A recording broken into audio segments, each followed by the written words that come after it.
It was an emotional scene in Kaduna State when bandits released 28 students abducted from Bethel Baptist College in Chikun local government area of Kaduna State. The parents received their children with tears of joy after they were freed on Saturday night, having spent 21 days in the den of their abductors. But for parents and guardians of the remaining 87 children still in captivity, their sleepless nights continue. Meanwhile, the Emir of Muri Empire in Taraba State, Alhaji Abbas Tafida, has issued a 30-day ultimatum to criminal headsmen to vacate forest within the state or be forced to do so. This followed rising cases of kidnapping, killings, and attacks in the states by criminals others. Let's share the story with you of the release of the student first.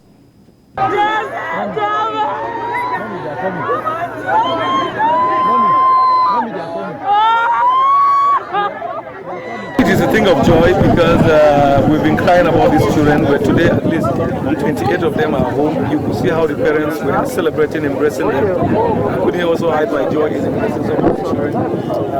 But we still have more of them there. So we will continue to put pressure, to speak out, to pray until what is expected to be done. The government of Nigeria have a new phrase now. They say they speak to them in the language they understand. So we're also going to speak to the government in the language they understand until all our children are back. Tell us, how has been your experience since the weeks and months the children have been? Truly, it has been a very terrible experience. You can't believe that every night you will not sleep. You don't even have time. You get call from this parent, you get call from that parent. Parents will come to this school, but after all the conversation there with the president of the Baptist, they will still call us. They believe we have the magic to do, but we really don't. The best we can do is to pray for them, encourage them, and then speak out to government. But we are happy that at least today, the bandits release these children for us. And I want to appeal to the bandits and those who are responsible about this. Please, these innocent children don't know anything. Don't put them in this. Putting these children in this kind of terrible situation will make them harden in the future. If we want to raise godly leaders, we have to be careful what we are doing to our children. Look at that small boy. How could that small boy experience that kind of pain at this age? It's not good for the future of Nigeria. It's not good. Our leaders must watch out. What we are allowing these children to go through today will not be safe for us. So tell us, how many of the students have been released? So far, we can confirm 35, yes, 34, 35. We can confirm.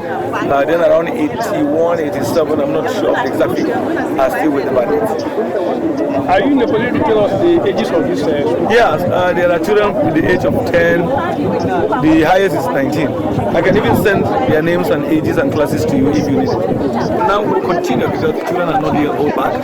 So our prayer will not stop, our pressure will not stop, our cry will not stop until when we have all these children back. And not only these children, until when everything about kidnapping in Kaduna State. I think that's what the church in Kaduna will do. We will not stop talking, we will not stop putting pressure until kidnapping stops and crime and evil stop in Kaduna State. People are supposed to go out and have a free time to do their normal business. You can imagine what's going to follow with the outcome of this kidnap. The education, the psychology, the trauma of these children. So it's something bigger than just a mere their release. There are more things that will follow. So we will continue to speak and pray until this evil stop in our country. Parents that their children are not yet back are still waiting. Okay. Most of the children that have been returned have been taken to the hospitals in very weak conditions. 28 school children released, 87 to go, Babajide. And I don't envy those ones that are still waiting for their children. I don't envy them. Congratulations to those ones that their children were released after 21 terrible, harrowing experience. Honestly, the CAN chairman in Kaduna State, his son was one of those who escaped. This set of abductees, some of them ran away. You know, some of them ran away. Sometimes they send them on errands and they just use the opportunity to escape. It's unfortunate that it has now reached the point that government is showing absolutely, look at that boy's hair, for example. See how unkempt. Look at them.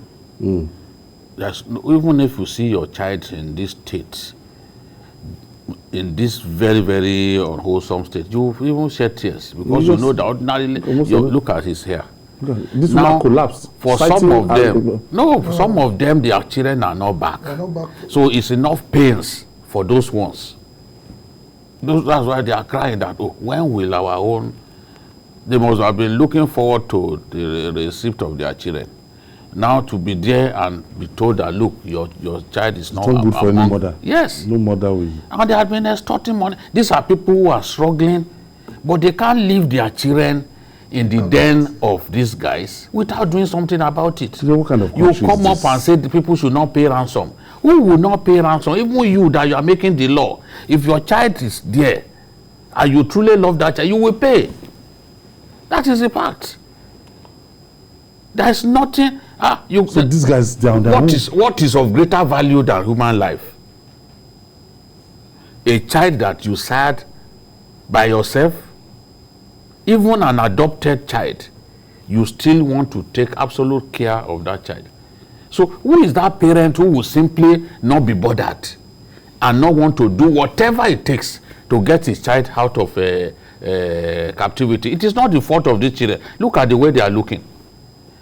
What they were wearing the day they were captured. Yes. The school uniform. It's the same dress. 21 days ago. Yes, in the bush. Beaten by mosquitoes, and all that.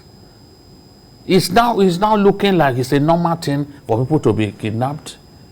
Especially this Kaduna state that has become something else. Bandits are running riot in that state, and we appear to be powerless. I was saying yesterday, how can bandits get as close as Marabanjos? It's like they've entered Kaduna now, because you can trek from that place. How far is Marabanjos to the old toll gate there of Kaduna? This is what we face. Look at these children. These children will never recover from this. That trauma. They will keep remembering. Look at that boy looking blank. You know what that means. Living like animals. That boy is just looking blank. You know what it means. We have a situation now that children as young as 17, they don't want to stay in our country. Yes. They don't want to stay in our country. Yes. Some will say, no, I don't want to school in Nigeria. That's when they eventually get a chance to go and school abroad, they will say they are not coming back home. I told you the story of my younger sister's son, who was harassed by SARS around that Alliance Française roundabout, Water Carrington Way, because he was going to repair his laptop. And these guys cocked their guns at him. He had never seen anything like that. An 18-year-old boy, you cocked your gun at him? Since and he's schooling in Canada. Since that time he had... No, he said, no, I'm not coming home. No, I'm not coming home. Even the one who was there, because there were two, the one who was there, the moment he had that story, he said nothing like coming home. My sister had to, in December, go and see them with all the COVID restrictions and all that, because they were supposed to come home. I'm not interested. No. This is the thing. That is the kind of country that we are breeding. GKB, my own concern is that, some people, when you tell them about basic things of life, some things, they will tell you that, look, my government is there. My government can provide this, and this, and this for me. And in Nigeria, if the state government cannot do anything, cannot intervene in this situation, the federal government is, I don't understand. Now, it's now the parents that are now interfacing with the bandits. I was even told that some bandits, they will count money. After counting money, and if they feel that the money is not complete, they will hold the person who brought it, that brought the ransom. Free reign. So these bandits now, they have the effrontery of telling the parents now that we'll be releasing them in batches. As you go. We are in dire straits as a country. When people ask what was Somalia like 10 years ago, 15 years ago. This is what Somalia is. Bandits, or terrorists, or whatever name you want to call them, have carved out fiefdoms for themselves within a state, and they rule that state with all impunity. And this has what makes it worse is that this has no ideological bearing. Yeah. It's not because That's they want to go to why it's heaven. to call them terrorists. It's not because they want to go to Doesn't fit heaven. the definition of terrorism. Purely to inflict pain in order to make money. It's commercial. The first law, even in the Nigerian constitution, the only duty, first duty given to the Nigerian government is the security of lives and property. That's the only legitimate thing that you have. Apart of that, you are just like any other usurper. Because if you cannot defend and protect your citizens who freely give you their freedom through their votes and say you are the best man for this job, please protect us. You have the mandate to protect them and you fail. That is failure. And it's not, no matter how much people want to grandstand, like you said, no matter how much they say the governor is there or the president is there, if it's the result that matters. My old boss in Punch will tell you, it's not the effort, it's the result. Yes. I don't want to know how long They it don't is want to hear to get the story. I want the story. That's the Bayo Nonoga way. It's not interested So it's in not about how many effort. Tucano jets you bought. It's not really about how many new soldiers you are bringing in. What have they done to stop this nonsense? And what we are doing, we don't seem to realize, is that we are losing a whole generation of Nigerians who are already shipping out, not physically, mentally, from Nigeria. And that's worse. We have a generation now that is still here physically, but they've left mentally. Yes. These ones are going to leave both physically and mentally. People go to school in Cyprus now. Go to People school just want to get out of countries. Nigeria. No, they just want to be out of here. People don't care. The rate of emigration from Nigeria It's higher. has gone up at a geometric rate, at a rate never seen in our history. Nigeria rate used to be of the people destination of leaving people this country. coming. Yeah. Everyone wants to leave. And if we hear some of the countries that people want to go to, They don't care. oh my God. Remember the story of a whole bank branch that went to Canada? And No, not that a whole branch went. They were living incrementally, until the bank realized that everybody in this department is gone. Now, one of the most profitable banks in Nigeria, they have so many of their former Members staff abroad. in Canada to the point that they opened a WhatsApp group of ex-bankers. of ex so bank This staff. bank, so staff. Yes, highly profitable bank. And they are not underpaid people. No, there are people who earn as much as 1.5 million A month. Well, who those who refuse need to to stay here. It's not, security is an issue. It's not even that money. It's not. And don't forget. I was telling you the health something, you sector, remember. forgetting the health sector. That the health sector is a different. That one is even a pandemic. Yes. I said people in other sectors who are well paid, young people. Yeah, with a bright future in Yes, Nigeria. believing that no, we can't stay here because of this security. I was telling him about a marriage that I attended in Ibadan, just here. And the bank staff that I met there when we were gisting, he said they deliberated for about 3 months before agreeing to come to Ibadan. 100 kilometers. Because they knew they had to go by road. They deliberated for about 3 months. They were telling them, should we go, should we not go? For that should we wedding? go? Just a wedding in Ibadan here. They didn't want to go. 100 kilometers. So. Yes. And when I was talking about the staff of the other bank who formed the WhatsApp group In Canada. of alumnus of the bank. of alumni of that bank, they were now telling me that, oh, is it that one? How about our own? Our own now, do you know how many have left for the same place? Because the Canadians, they have an aging workforce. They are looking for young people who to freshen up their workforce. And they can see that Nigerians are willing. And they hard work. One of the greatest assets of our country is our youth budge. 70% of Nigerians are young people. That in itself is a strength. But the rate at which people are living, the rate at which people are living. Okay, let me take you to Governor Matawale is saying that banditry in the northeast will consume Nigeria, not west. Yes. UK is not taking. What do you think he had in mind before he made that statement? Because it is not the problem of the Northwest alone. Those of us who come here to complain and demand that the problem in the Northwest or Northeast should be solved, it's not as if at this time we are directly affected.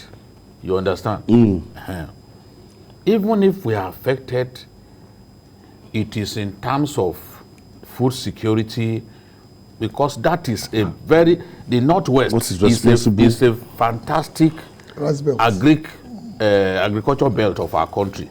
Different crops, you grow different crops and all that. Now, if people can't go to farms, are we surprised now that prices of virtually everything has gone up? Even rice, rice, according to Punch, the price of rice has gone up by as much as 150%. So we're looking for another person to come and argue. Beans, according to Punch, it's not Babajide who wrote it. Beans, the price has gone up by more than 250%. Our viewers will be bearing you witness. Let them go to Punch now. Tomatoes, the same thing. Tomatoes too, the price has gone up. It's not Jideo or Jideo's wife who went to market to discover it. Other people too have seen that this is the trend. We'll go. And look at the story that Miriam, our correspondent in Abuja, did. All of them were talking about security, which is what some people do not want me to talk about. They were saying that the reason these prices have gone up is insecurity. Yes. In that Abuja story that Miriam did. What some people had terrible Salah celebration because of they couldn't afford to buy RAM. And they had been buying RAM all their years. But we are now in such a terrible situation that those people who sell RAM, they said the places they used to go to, they can't access those places anymore. It's not as if they are not there, but one of them even described going to some of those places as haram. And you know, in Islam, when you mention haram, you can define what haram means. You don't dare it. It's untouchable. Yes, don't even try it, because you pay with your life. So this is the thing. So Nigeria will be affected unless we deal with this situation. Let's stop thinking that, oh, it cannot extend to other parts of the country. Some people thought that Boko Haram was just for the north alone. For the northeast. Or for the northeast. Until it started stretching to other parts. Even Abuja, people being killed in Abuja, people being killed in Kano, people being killed in Kaduna, Zaria, Suleja, all of these places. Northwest, yeah. Yes. So this is the thing. When there's a problem somewhere, we have to address it. We have to address it so that we limit it to that area. So Matawale was right in saying that this thing will consume Nigeria, because if they continue to have free reign, they will feel comfortable to come to other parts of Nigeria. Were we not in this country where Boko Haram was opening cells in Kogi State? In Kogi State. With fanfare. Yes, they are opening cells. So there is no, in fact, one of the most brazen attack on the Nigerian army on the highway was by a Boko Haram faction along Lokoja Abuja highway. That's the Ansaru group. And they kill soldiers. Okay, I have Engineer Folabi calling us from Songo, Ota, in Ogun State. Hello. Thank you for joining us. Yes, good evening. I greet you. Good evening. And I greet Babajide and Mr. Ganil. Yes, I greet you, sir. Yes, I think the current situation about kidnap and the rest in Kaduna is worrisome.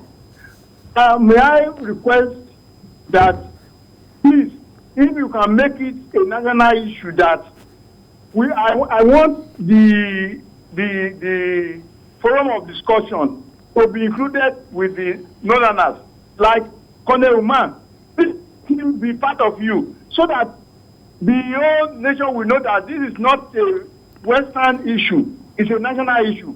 Because I am worried, how can we continue to stay in this type of situation whereby the president or the federal government believe that things are going well? It is a worrisome. It's very worrisome. I'm very highly disturbed. Thank you. Thank you for your contribution. He's not a journalist. This is Journalist Hangout. We can get in touch with him. What we can do is, our guest. one of these days, we'll try and get him. We'll do that regularly when it comes to security. Now, students of FGE Benin Yari are still in captivity. What's going on? Well, according to the people, obviously the governor is not interested. And we run into trouble now. Who is interested now? Who is interested? The parents. The federal government is not interested. The governor is not interested. The local government chairman is not interested. In fact, we have. That school is a federal school. It's a federal school. And the Unity school now. They are not interested. I think that those who run Nigeria presently, both at the federal and state levels, have given up. Most of them, anyway, must have given up on trying to solve this problem. Because every day... No, it's the ransom that they don't want to pay. Because if you don't negotiate, something must give. No parents, no matter how callous. If you are not ready to negotiate, in my view, you must be ready to defend. To rescue. Rescue, yes. Rescue through military means. Put a plan down, the plan to rescue them, and let's even have one successful one. Yeah, just one kidnapping go hurry will give us the boost to move forward. We are in the middle of a war that people are pretending we are not fighting. Because this is no longer just banditry for the sake of it. Fine, they make pecuniary demands. They are now spreading their works in such a manner that if they are not careful, in the next 24 months, nobody will be able to leave their room without fear of kidnapping. Even now, people are very afraid to send children out. In some parts of Kaduna, it's already like that. So there are places you cannot even go out. They're going to people's homes to kidnap them. We need to be wary of where we are going. Failure of governance has shown the fact that either we are ill prepared, or that there is somebody somewhere who believes that this will simply go away. And I believe that's the thinking of most people in government, that this is a matter that will sooner or later go. It's not going away, it's expanding. It's like cancer. It doesn't go anywhere. Because like I said, it's worse. Because it's not ideologically based. It is based on pecuniary needs. That means people will see it as free avenue and move in to do it. Let's quickly rush our talking points now. The police officers' wives, they give a number. Look at the number of their husbands that they've lost. Police officers.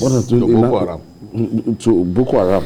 Now the emir of Muri in Taraba State is now issuing this kind of ultimatum. And I look at it and, for the emir to come out to bust out like that and saying that if you don't leave our territory, this kind of ultimatum was the ultimatum that Governor Oluwarotimi Akeredolu gave. No, he did not even give ultimatum. Not this ultimatum. It's not registration. The governor said, come and register to use our forests.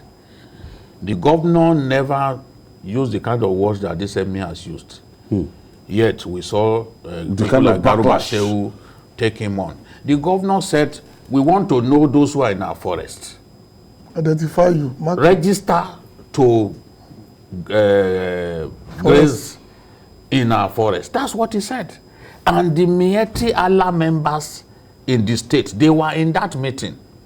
Remember, we interviewed them. They said there's nothing wrong about it. But we had people at the federal level making all kinds of noise. People were even saying no, that people can go anywhere they like. But the alacrity in which the presidency even reacted. Yes. Now look at an emir who is worried that criminal headsmen are kidnapping his people. He's already tired of the fact that they are paying ransom to criminals that they harbored, that they received warmly. And he's saying, look, let me even quote some of what he said. Directly. Because there are people who have asked me that, when is Garuba Shehu going to talk about this thing? As if I'm the one who determines when Garuba Shehu issues press statement. Now, he said, look at what this man is saying. We will not ask, he said, henceforth, anyone caught conniving with these criminals, we will kill his mother, his father, and brothers. That's what he said. And he chose the occasion of the Eid prayers to say these things. Then the emir also said, we will not ask of his name. So when they get to the forest and they see anyone, we will not ask of his name or mission. We will just kill him. There is no way one bastard will inhabit the forest only to keep coming to kidnap us for ransom, rape our women, and kill our people. That's what he said. Did Arakuni Akredolu go to this extent? He didn't go to this extent, and it was like heaven should fall over the man with the white beard. He didn't go to this extent. He said, register. The Mietiala in the state said yes. He said, we will kill. They will kill their parents. We will kill their mothers, kill their fathers and their brothers. And that's what he said. It's there, recorded. He's sounding so frustrated. Honestly, you know, when you look at this thing, it can be really frustrating. Do you know how much people in his kingdom will have paid before the emir got angry? At this stage, he's probably not even thinking of losing the stool. Do you know how much ransom he will have paid? How many, the amount of damage? Yes, and the damage done to, you know, you rape people's women. You kill them, you go to the farm, they and you don't come want back. them to keep quiet. And a lot of these people have said repeatedly are not Nigerians. Let me tell you, some of these people that some of our people want to kill themselves over, if you stand in front of them to speak even Hausa to them, they will not understand. But if you speak French, they will answer you. All right. So they are not Nigerians.